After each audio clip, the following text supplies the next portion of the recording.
वक्त के साथ इंसान तब्दील हो जाता है। उसकी तरजीहात, पसंद नापसंद सब बदल जाते हैं। इंसान ठहरा हुआ पानी नहीं, बहता हुआ दरिया है। ये दरिया अपनी तमाम तर रंगीनियों, खुशबुओं और मिठास के साथ बिलाखर समंदर बुढ़ हो जाता है, यानी कि अपनी पहचान खो के खारे समंदर का ही एक हिस्सा बन जाता है।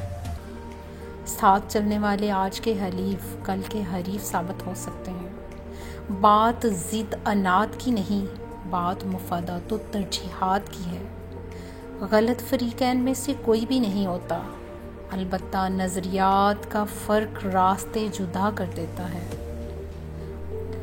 आपने कभी सोचा है कि बूढ़े लोग इतने कड़वे क्यों हो जाते हैं? वो ज़िंदगी की हर हकीकत को उसकी गहराई तक देख चुके होते हैं। दरअसल वो समंदर बन चुके होते हैं।